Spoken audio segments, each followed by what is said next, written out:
Hello and welcome to John and James Live. My name is John Hastings and I'm with my co-host James CeeLo, James CeeLo, and special guest, inventor, entrepreneur, engineer, the man, the myth, the legend. It's Sir James Tagg. Welcome, sir. Thank you for coming on. We much appreciate it. Yeah, it's great to have you. Honorary knighthood as well. I don't have one of those. Yeah. So I was just first saying about how I saw you first on YouTube. You've had a few viral hits, haven't you, since you've gone into the social media game? So you've had, what videos was it that really kicked off?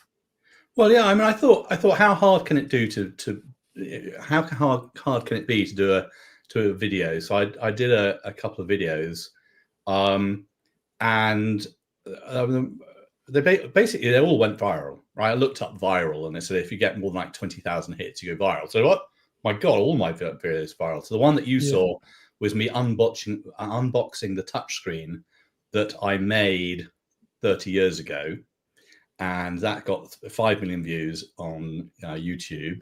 And then the rocket video that I did got 10 million and then was ripped off by someone in China for TikTok, which got another 15 million views. That's 25 million. So it's like, oh my God, so that's the money from that paid for Christmas was very nice. Which is okay, isn't it? Fantastic. And who had your 30-year-old touchscreen, which was brand new? It was brand new. Still had the label on it, didn't it? Yeah, no, it was eBay. I don't quite know why I was kind of, how you just Google around stuff that is, and I go down. I've typed in James Tagg microtouch touchscreen, all that sort of stuff, and it got a hit on eBay. So I thought, oh, okay, and it was a couple $100. I thought I'll buy it. So that's incredible. That is incredible. And just to give people context, you was on the inventors of the touchscreen. Yeah, I'm always very clear. I'm one of the inventors. Now, I think the very, very first inventor was a guy at Tektronix in the 1940s. Right. And Tektronix had a CRT, display, and inside the display, they had wires that went horizontally and vertically.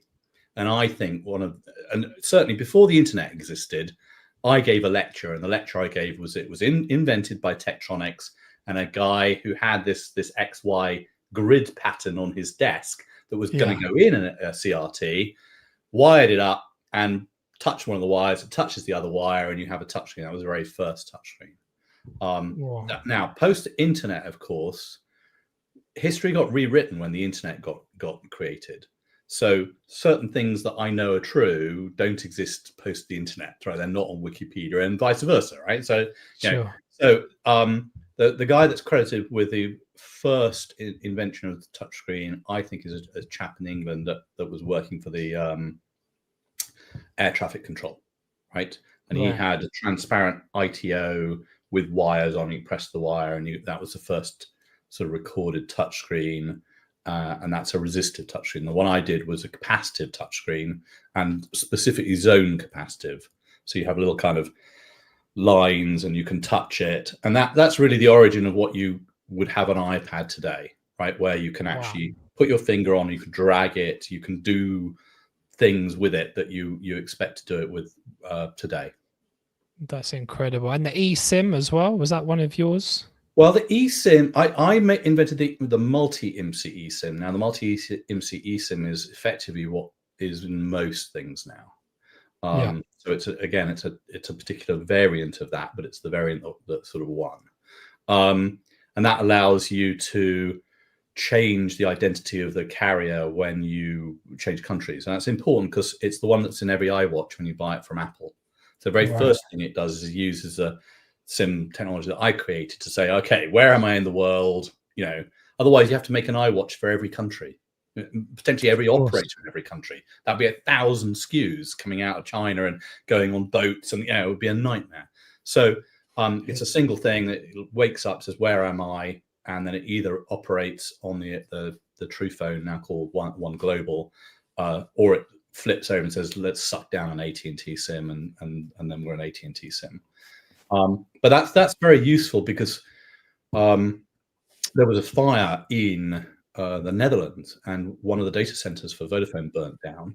It actually didn't burn down. The building next to it burnt down, but the fire department shut the Vodafone data center for safety. So they couldn't go in. They couldn't.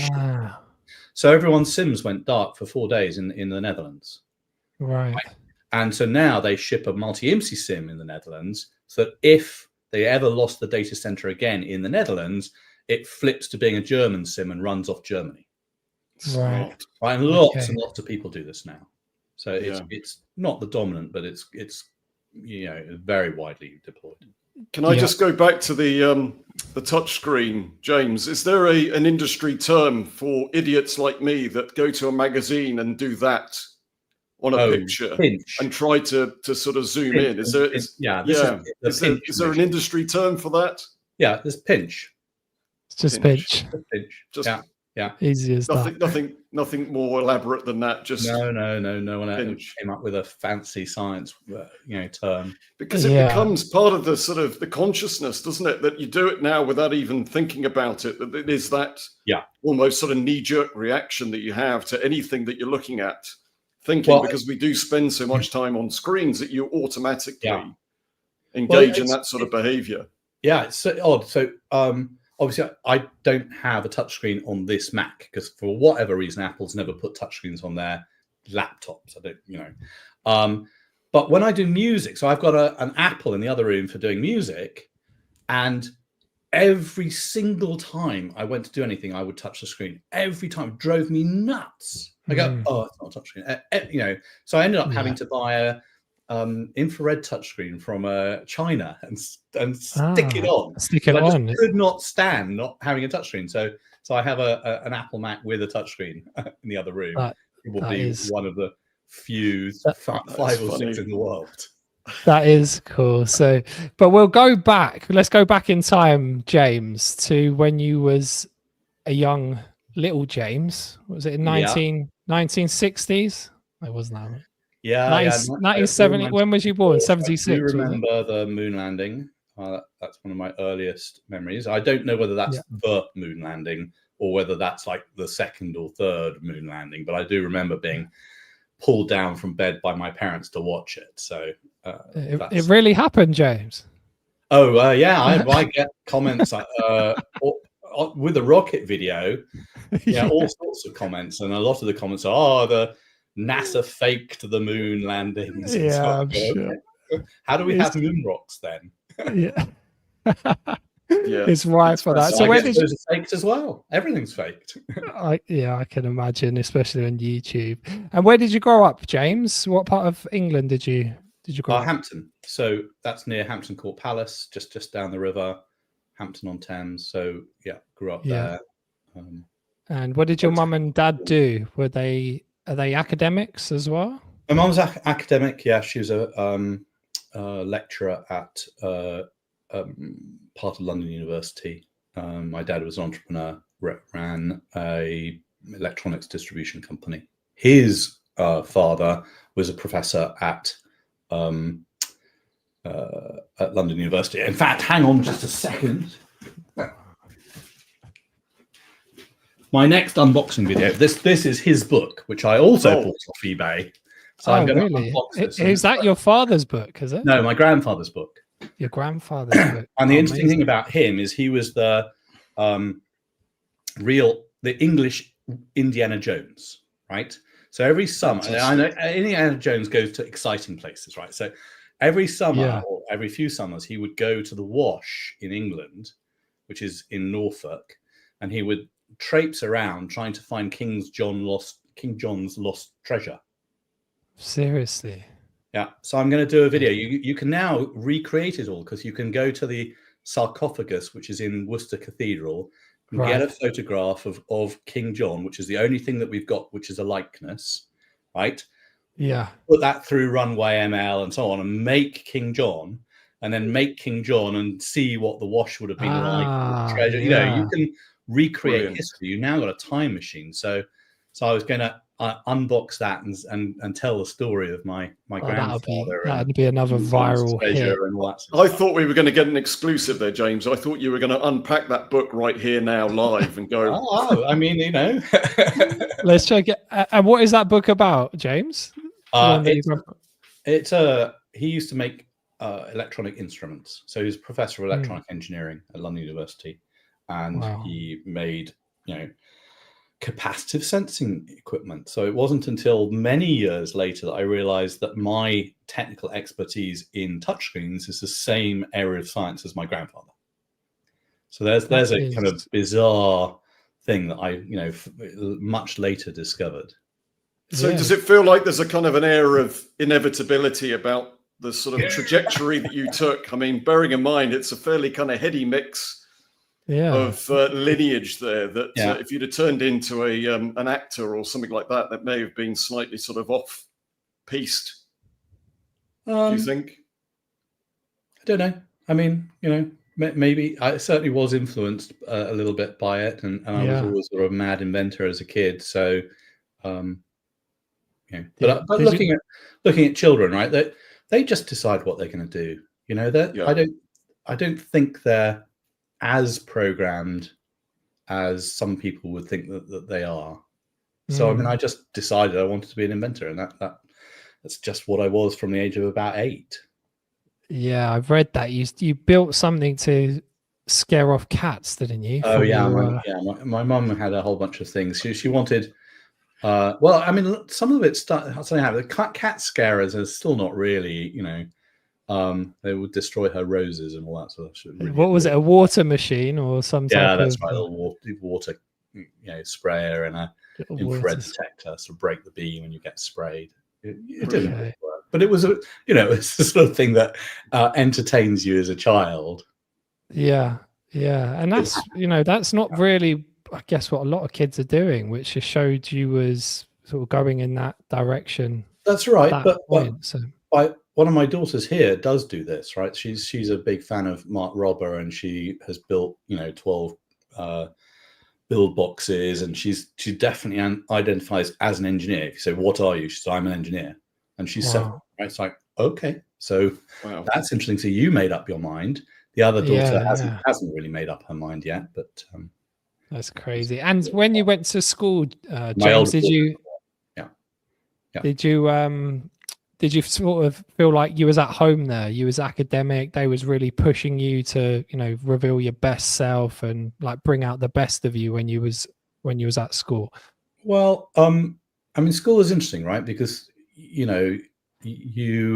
I was definitely a nerd, and I wasn't at a nerd school, right? So Hampton Schools, certainly when I went there, was not inherently a nerd school. But when I was there, they built a technology center. Right. And so I basically moved in and lived in the technology center and did that. So I had my own, big lab to play with stuff. And, that's what I largely did. Did you have a lot of friends there, or was it quite isolating, or was you I had a good set of friends. I have people I'm in contact with today. Yeah. And then you moved on from there, James, and then you went to Manchester, did you? For Manchester University to do computer science. Yeah, physics and computer science. Yeah. So. And how did you find that? Was it an enjoyable experience to go and study there? Manchester's a great place, right? Yeah. Certainly, when I went there, it was still a bit of a mess because it was sort of post deindustrialization or whatever. You had Sheffield lost its steel business, and that begats that movie, the Full Monty. And Manchester looked quite similar. Its inner city was a bit of a mess, and so on. And as I was there, they started fixing it up and gentrifying it, and so on. And even by the time I left, it was only 3 years later, it had was on its way to transforming, and now it's a fantastic place. It's a great place. What year was that, James? What was when did it start to change? Was it the 80s? Yeah, that's right. In the 80s.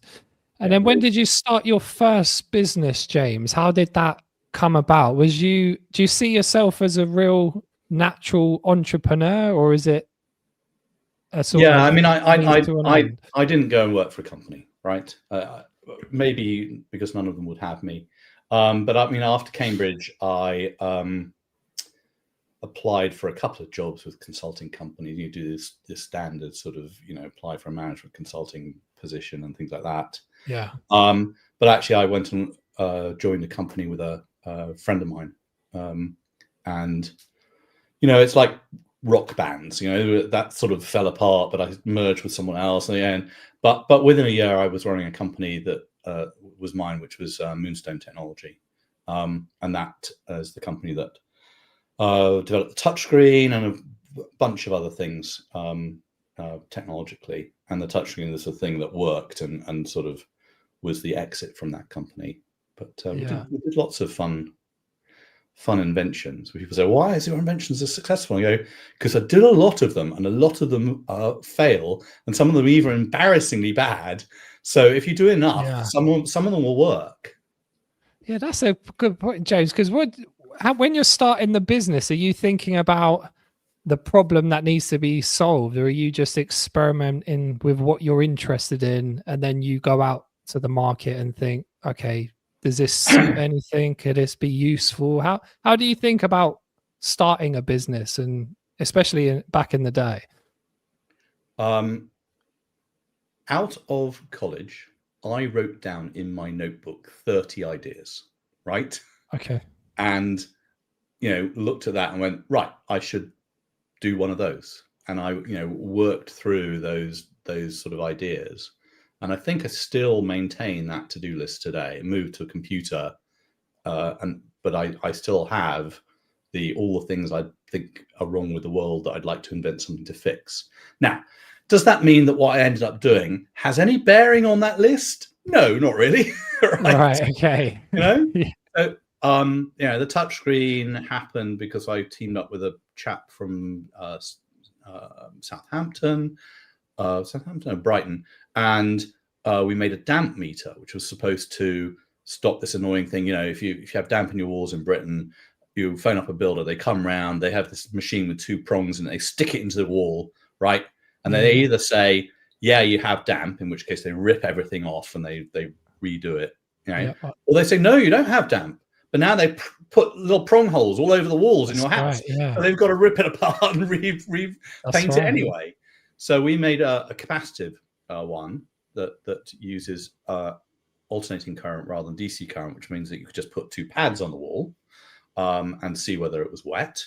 And this inventor turned up at our offices, and he wanted to make a talking book toy, right? So it's like, Winnie the Pooh, right? So we're like, hello, children, let me teach you the ABC. So he wanted to do this project. The problem is he was putting buttons behind the book. Well, children's books are board books. So you press the piece of board and all the buttons go off. So it didn't work. So we got this damp meter and we stuck it behind the book and said, look, you put your finger here, we can see the dampness change, right? Sure, yeah. We can probably turn that into, we can solve your problem.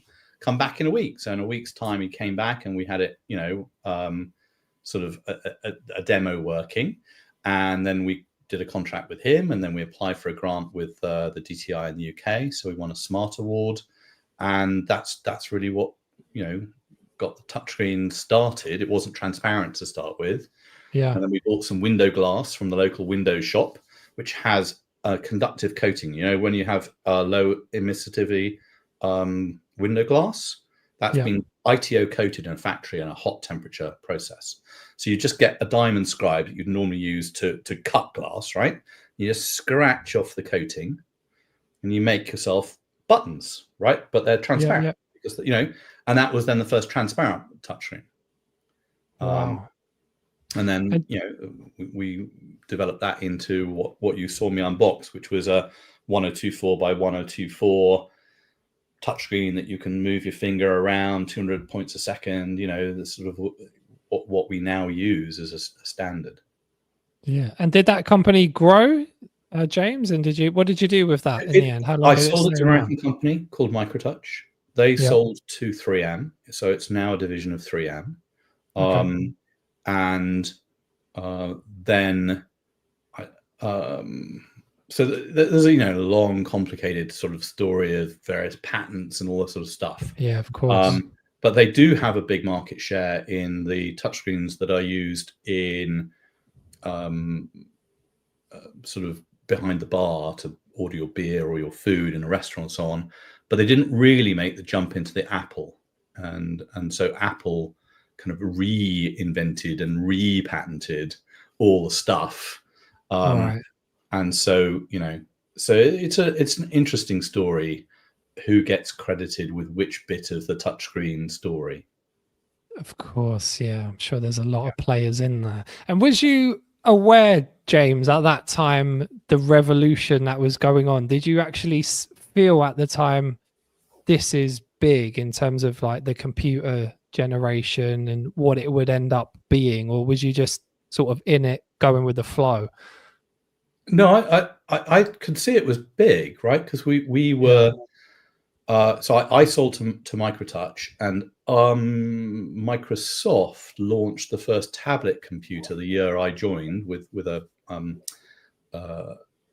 capacitive touchscreen on the top of it. And Microtouch, the year I joined, was the fastest growing company in America, right? Fastest growing company on NASDAQ. Because everyone kind of went, oh my God, these kind of tablet computers are going to take off and it's going to be amazing and so on. And then they didn't, right? And they didn't because the processors weren't fast enough. Steve Jobs hadn't worked his magic about how these actually fit into your lifestyle as opposed to just a machine. The battery lives were ridiculous. They were like 35 minutes. There were all sorts of reasons why it just didn't take off. And then that basically died for, I wouldn't say died. I mean, there was this good business in making things for retail and making things for, every gas pump in the world. So it was a big thing, but it took another 10 plus, maybe even 15 years for the technology to emerge on the iPad with good battery life and all of the user experience, and for it to take off. And now, it's just completely ubiquitous. But the first 15 years, my touchscreens were only really used in, gaming machines in Las Vegas and, gas pumps and things like that. So it took its time. So timing is incredibly important. But I thought it was going to happen. I just was hoping it was going to happen right now rather than 10 years time. Yeah. I was literally going about to say that timing is crucial, isn't it, James? In terms of, I mean, you hear all these stories about, well, it was already around, but it just was before its time. The application of it wasn't quite there yet. And, with Apple and the iPhone, I think coming out in 2007, there was already smartphones that were around, but it wasn't the right time for all of that technology to kind of exist in the form that it was. And then all of a sudden it's just kind of taking off. So yeah, it's interesting that you literally said timing, just as I was thinking, well, timing is seemingly crucial. And do you think, James, did you move on to the VoIP next? Did you, when you saw the internet coming? Because was you the first person to use? Well, I think one of them. One of them. I'm the first person to make a VoIP call on a mobile phone, right? So that's all of them, right? So obviously now we only think of Android and iOS, but there was BlackBerry, and there was also Nokia. Nokia had 60% market share at one point. So so we made the first VoIP calls on all those platforms. Yeah. Why did you go into the sort of telecoms industry? How did you move into that? I didn't have any cellular coverage at my home, and neither did my sister. Where was you? In England? Good a reason as ever. Yeah, so I'd moved back. Yeah, well, I mean, I sort of lived a bit in England, a bit in Boston at the time. Obviously, my sister lived in England and had no coverage. And also, if you took your American cell phone to England, it then cost you like $5 a minute to make a call. So it seemed to be a mess, right? The internet was flat rate worldwide, and cellular was stupidly expensive when you traveled and didn't work. I thought, well, I can see a Wi-Fi signal or a Bluetooth signal everywhere I go, or in a lot of places, and it's basically free. Why not put the two together? This was True Phone in True Phone. in 2001, around that time. Was that when it kicked off? Well, 2006 we got funded. 2001 I filed a patent in my back bedroom. So okay, this is the experience. This timing again, right? Which timing is wise, yeah. you have an idea and you do something, and then of course I did it. .com boom, and it all kind of collapsed disastrously, and I had a funding, and all the funders said, "Oh, we're not investing." In fact, a lot of LPs have taken our money back, so we don't have any money to even invest. So, I went, okay, well, luckily I didn't have a burn rate, right? I hadn't. I had a bit of money because of the touchscreen sale, and didn't have a burn rate. So, strong advice to inventors and entrepreneurs: do not go and hire a dozen people and get yourself a fancy office and a car with payments and so on, because you don't know whether your idea is going to take off like next week, like some of the AI stuff is at the moment, or it's going to be 5 years and then it's going to take off. You need to make sure you can last it out. So there was a big gap between the filing of the patent, the idea, and then actually getting it funded. But we did get it funded, and we were the largest fundraising in Europe the year we got funded, and then the following year as well.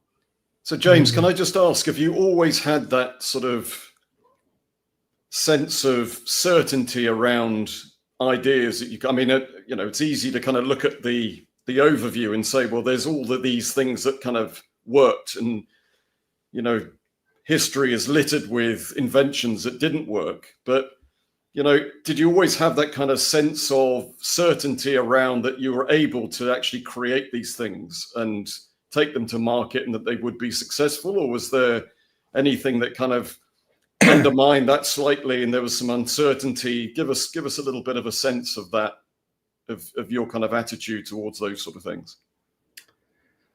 Well, obviously the stuff that stuff, I know how it came out, right? Yeah. The stuff I'm working on at the moment is quantum gravity computing. And that is absolutely cutting edge. Now, the only people who really believe in quantum gravity computing are, Roger Penrose and chap at the Perimeter Institute and a few other people and so on. So I'm like, that I worry about, right? Because I'm convinced of my engineering skill, or that if I can't solve it, I can find someone down the road who can, and I can say, this is really exciting, will you work on it with me? And they will, right? I'm very good at persuading people that what I'm working on is cool, and they should help me, right? And I'm nice as well. I give them shares and all. I'm not a horrible kind of person in that respect. But what if the science is wrong, right? What if it's not possible to do? So I actually had a kind of crisis of whatever, a few weeks back, and I asked ChatGPT. I said, okay, ChatGPT, right? I'm really worried. I'm working on this thing, and I'm worried that I might be mad, right? Obviously you are a mad inventor, but I'm worried that I'm completely delusional. This is completely wrong. And it said, well, you might be, but you're learning about quantum computing. So at the end of this process, you will know a lot about quantum computing, which is a good thing to do. And if it's wrong, it's wrong, and and so on. So then, okay, well, that's okay, right? Because the outcomes are either I get to the end of it and I'm employable by a big quantum computing firm, which it's an okay outcome, or it's right and I've invented some new paradigm in computing. So okay, so I feel reasonably comfortable. It's like a win-win, isn't it? Is that the difficulty, James? About, I don't know how you do it, but are you sort of reasoning from first principles when you're looking at solving a problem, but those first principles are based on sort of Newtonian physics, where quantum physics is not well understood? Is that why it's harder to reason and get it right? Well, what I'm working on is a quantum gravity computer, right? To understand the theory of a quantum gravity computer, you'd have to have a theory of everything, otherwise known as TOE, right? Okay. Yeah. So something that unites general relativity and quantum mechanics. Now, there is no such theory. So I'm building something for which there is no theory. So I can't go back to first principles, right? Because there aren't any. They don't exist. We don't have the principle. Yep. What we have is a sketch of a problem from Penrose and a few other people, which is, so it's comes down to this measurement problem. So, I flip a coin and it spins in the air, and then I put it down and I look at it and I go, that's heads or tails, right? This is a very bad analogy. If you're a physicist, I apologize. Okay. And heads or tails. So you made the measurement. Now, of course, when the coin is spinning, it is actually heads or tails. It's spinning and it is a thing, right? It's a core thing, a hidden variable. You don't know what it is, but it is a thing. In quantum mechanics, it's not heads or tails, right? It's heads and tails. There is no hidden variable. It's not spinning. It's literally doing two things. So you make this measurement, and the measurement problem that is not explained by quantum mechanics. It just we do it and it works. Some people say, well, there's many universes, right? So actually, when you make a measurement, in one universe it went one way and another way. The universe bifurcates. There's even a guy on the internet. I think I tried to buy one, but he'd sold out. Who made a watch that you could put on your hand or wrist, and it used a quantum number generator. And then if you had a big decision in your life, like, should I marry this girl, or should I ask this girl out for a date or whatever, you could ask the watch, and then it would give you a quantum yes, quantum no. And that meant that in the other universe, you decide not to marry her. And then this universe you do, right? Yeah. So you have this kind of bizarre measurement problem that we don't understand. But a quantum gravity computer uses the fact that we have that we don't know what's going to happen to get more computing power. So you actually get a more powerful quantum computer if this effect is working than you do if it's not working. Is that called something called like a superposition? And is it you can only, once you observe it, it's either one or the other, but you never see the superposition? That's right. There's two interesting things in a quantum computer. Superposition, which is every number is a 1 and a 0, which means that when you do maths in a quantum computer, you're basically testing every possibility at the same time. And the other one is entanglement. So you actually, all of the bits know about each other and they form an entangled state. And so if you test something over here, it has an effect on this bit over here as well. And different algorithms use those different effects. So Grover's algorithm, which is searching for a name in a phone book, it's called unstructured search, uses the superposition. And Shor's algorithm, which is the one that everyone's scared of, that will crack Bitcoin security, that uses entanglement predominantly to solve it. So you use these exotic quantum features to solve problems much faster than you could if you just stuck them in your Mac or into one of the national labs incredibly fast computers. What one's yours doing, James? What do you see the use of your computer, or what question are you trying to ask, or problem are you trying to solve with what you're doing? Well, so so the story is I built this 1-bit version of my quantum computer in the garage, and my wife said, okay, you've been tinkering on this with a couple of years, assuming it works, what would you do? Right? So I would build the full computer. I said, well, how would you do that? It's like, well, I would either go the silicon route or the biological route. I said, well, okay, what's involved in those? Well, the silicon route, Psi Quantum has raised $1.9 billion. I'd need to raise a lot of money. So what about the biological route? Well, biological route, I can go down the street and visit UCSD and get an organoid, which is a miniature clone of a human brain, and that's already scaled. So, well, what are you going to do? So I'm going to go and build a biocomputer. So I'm currently building a quantum biocomputer. Wow. What would it be for? What would you do with it? Well, I think it's a quantum computer. So all things that quantum computers can do, which doesn't answer your question. Okay, so let me answer your question with a biocomputer. So I think if you've got a model of the way the human brain thinks, you would model things that we're interested in why brains do it differently to computers. So we're interested, we'd be interested in aesthetic judgment, right? Do you like this movie? Do you like this advert? Would you buy this product? Things where you and I would go, oh, would you buy this stock? Anything where, you know, it's important to you to know what a human would do in this circumstance. Even things like driving a car. Is this person going to pull out in front of me or not? Given this information, do I need to be worried that I'm going to crash into this person because they're going to do something odd, right? So anytime when you've got human behavior involved and you'd like to model it, would be good to run on a copy of the human brain. Because okay, but if it's a quantum computer, anything a quantum computer can do, which is usually modeling biology or modeling chemistry.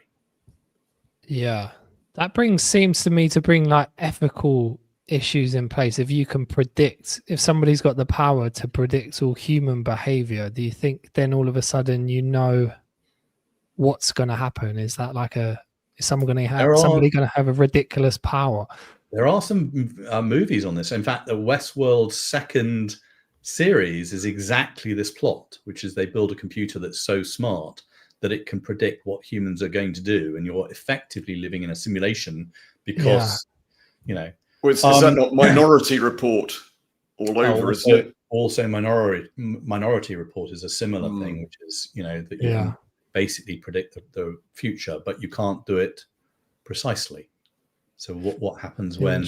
I mean, I'm thinking the application for insurance companies, it must be massively interesting from their perspective, because it's all about modeling human behaviors and what people are going to do and the payouts, et cetera, that you can then start to model something that would be specific for that. I mean, I don't think that we have any particularly different ethical considerations on this than the guys who are making AGI computers, you know, OpenAI and so on. I mean, they think I'm wrong. No, I think Sam Altman's on the. There are people who think the brain is a computer. It's just, you know, wetware, right, rather than software, and it's exactly the same. Which means any ethical dilemma that we would have in a wetware is exactly the same ethical dilemma in a silicon system, right? So about half the industry thinks the brain is a computer, right? But the other half think the brain is a little bit different. Some people think it's very different. So there, the ethical decisions are a little bit different. You know, you've got something that might grow up in a different way, and you've got to be careful with it. So we do consider those, but the raw ethical questions actually occur at a relatively low level of intelligence. I mean, you just give any computer, you know, maximize atmospheric quality on planet Earth and give it agency so it can do things. And, you know, in the medium term, you destroy the power grid, let all humans die. It would be a bit of a stinky planet for a little while, but then it would clear itself up and the planet would heal, and, you know, it just wouldn't have humans. So you can that doesn't require a lot of intelligence. In fact, what you want is much more intelligent computers that have empathy and morals and ethics, can look at things and go, that's the wrong thing to do, right? Yeah. I'm not so worried about artificial superintelligence. I'm very worried about artificial dumbness, but with lots of agency. Yeah, that's a good point. And how does that relate to the book you wrote, Androids Dreaming Yet? And I just wondered if there's anything you wrote, because we're sort of a decade down the line, in that book that you don't think anymore, you don't believe anymore. Have you changed your mind? No, I haven't changed my mind, actually. Okay. I think that because the book is basically, you know, fundamental physics and maths, and, you know, what impact does that have on whether people are computers? And that are people computers is still an open question. I had a bigger argument with Ben Goertzel last week about it, right? So he definitely thinks that I'm delusional, and that brains are clearly computers, but he's also, he's an ever at many worlds person. So everything quantum, there is no collapse of the wave function. Yeah. Roger Penrose is trying to solve a problem that doesn't exist. It's just many worlds.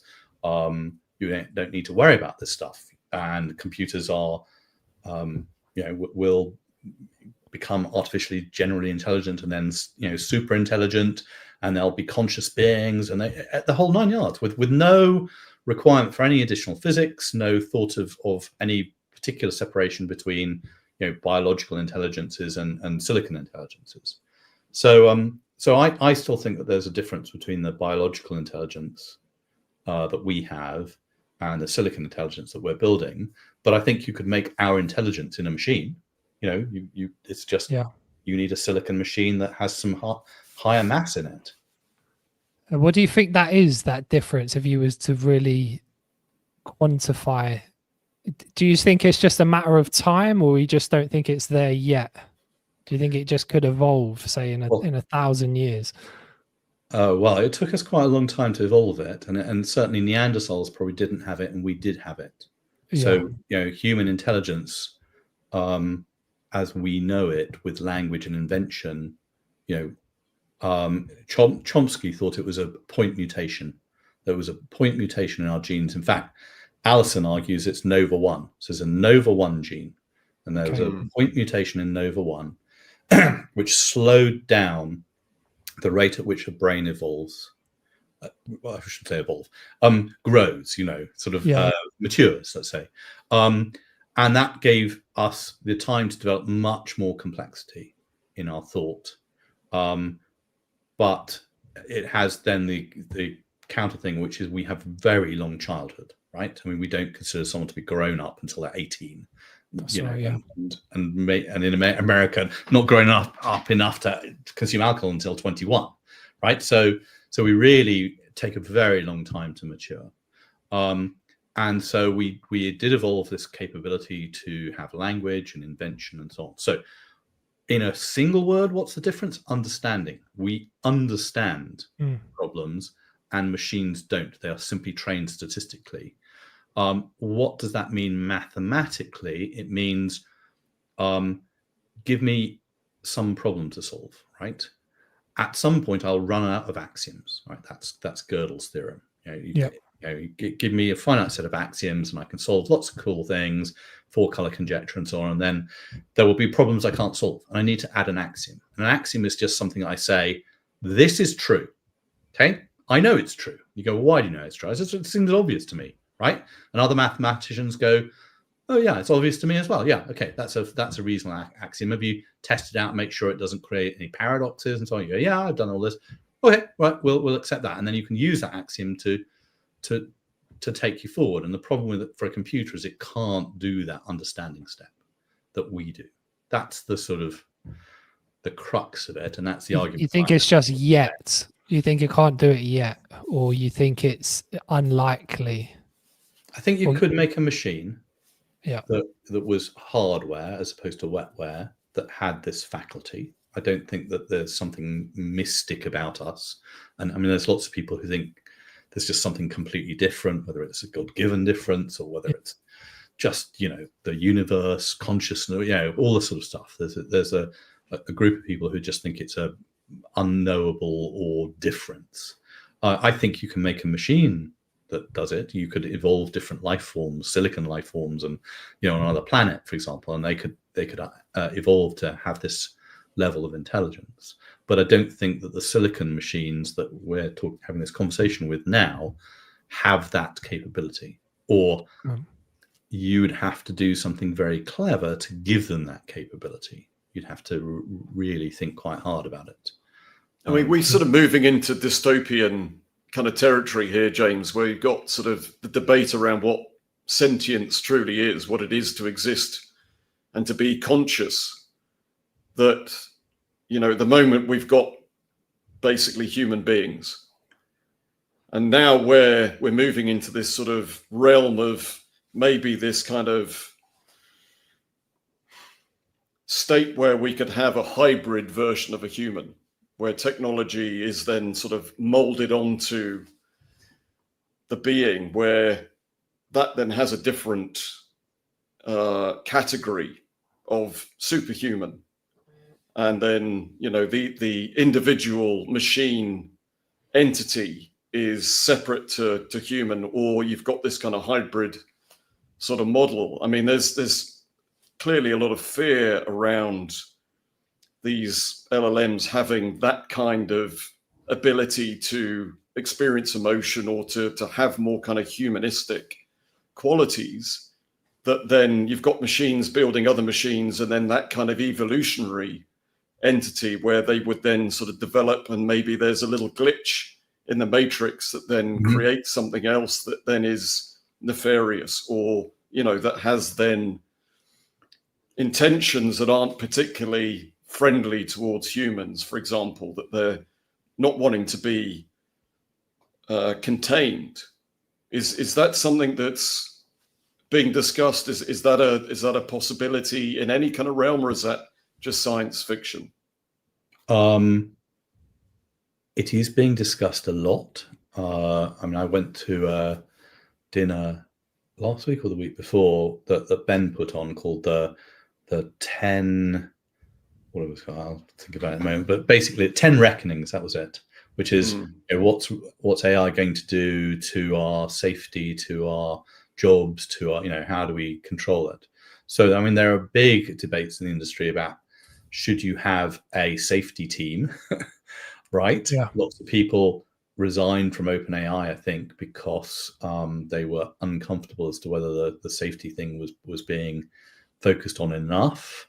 You can definitely see when you talk to different LLMs, some of them won't let you do certain things and some of them will. And you can see where the sort of the safety guardrails have been put in. At the moment, of course, LLMs really act through us. You know, we ask them a bunch of questions. They say this is it. They do a bit of hallucination, and you have to kind of look at them, and then you say, okay, that's right, that's wrong. I'm going to go and do this. Thank you for your advice. But what we're moving towards now with this MCP architecture, it's model control protocol, I think. Anyway, you have to fact check me on that if I got that wrong. But anyway, whatever you know, is agency, right? So that the AI itself can go off and do stuff. Now, I have my big monitor set up here. You know, on the top one, I have Cursor running, building quantum gravity experiments for me. And you can put it into agent mode, and it will then run on and write the program, test it, find the fault, fix it, run, you know, and it will just spin, right? Inventing on its own. It has a limit. It won't do that more than 25 times in a row. And then it stops, goes, okay, you know, this is where I am. Usually if it's got above about 10, it's gone nuts and it's disappeared. But you can connect that up. I have connected it to my browser. I haven't got it working, but as soon as I connect it properly to my browser, in principle, I can write a program for it to trade stocks or crypto automatically with my money or its money. Can it have money? You know, it could have full agency. It could go and do stuff. It could start a business without me. So what are we going to let them do? What are we not going to let them do? Where are we going to put the guardrails? That's going to come up this year, because every LLM now has got agency models in it. Everyone's adopted this standard. You can plug them in and they'll run. So how do you stop it deciding that it likes Pokemon cards and spending your entire bank account on Pokemon cards? Sure. For example. Now, it might be very, very smart. It might buy the rare one and then sell it on eBay for $50,000 and you can retire. You know? So, but it's taking the emotion out of it, isn't it? It's that, and we know with investment, it's like you've got to look at the long-term trajectory. But the reason why a lot of people don't succeed with investment is because they're reacting emotionally to the markets. Yeah, Sam Altman says this. Yeah. The problem is time, right? You know, you can't outperform the market in general unless you take a long time scale, because markets run in 3 months, 6 months, 9 months, and everything else runs very long. I mean, crypto, right? All the crypto in the world changes hands in something like 300 days. You know, it's extraordinarily fluid. You know, and you look at currencies, for example. That, London trades something like, a year's worth of trade every day in currencies. It's extraordinarily fluid. So yes, this is a interesting area. How do you see things on a macro scale, James? If in terms of like market economics, do you see that being replaced if we have a level of automation and access that everybody has? Will there be a necessity for money and trade in the same way? Will even IP and patents exist if it's pure collaboration and it's unnecessary? There's no scarcity. Do you think we're heading in that trajectory or not? I think AI will increase the rate at which we can grow, right? Because now it might be temporary. It might be that all the discoveries that are buried in academic papers around the world that no one's really noticed, because you have to read this paper and that paper, and 100,000 papers are published every day, so you can't even touch the surface. And AI can find all those nuggets. So we might have a sort of sudden blip of productivity, and then it settles back down to the same sort of long-term rate. But I think it's going to give us a bump in productivity and then a higher level of productivity, which means in general, the world is going to get much wealthier, and it's going to get much wealthier because we're smarter. So it's not necessarily going to get much wealthier because we're digging more gold out of the ground. We're using that gold in a better way. Although we're all worried about how much energy AI is going to use. So now, if the world gets wealthier, well, we've seen it in America, right? The world has got wealthier. America's got significantly wealthier in the last 20 or 30 years, but a large proportion of that money has gone to the top 1%. So we've had a fantastic, concentration of wealth in a small number of people, and not so much in the general population. So the big question for AI is, I think it's going to drive a lot of wealth. For who? The inequality problem is going to be there. I'd like it to be for me, but I also would like it to be for everyone in general, not just a few people. Yeah. Do you think that's built into the system like a Monopoly game? Do you think that's an inevitability that it's just going to, the top are just going to accumulate more, and that is just the way this system will evolve unless we do something to intervene to change that? Well, I mean, we live in a market economy where we have a mixture of the market and government intervention. And you look at how England redistributed its wealth. England redistributed its wealth because it taxed people when they died 40% on the money they transferred from generation to generation. That removed the aristocracy in England through that process. Obviously, France removed its aristocracy by cutting all its heads off, right? So England did it in a very civilized way. So I think that there will be a big discussion about basic income, income distribution, and so on.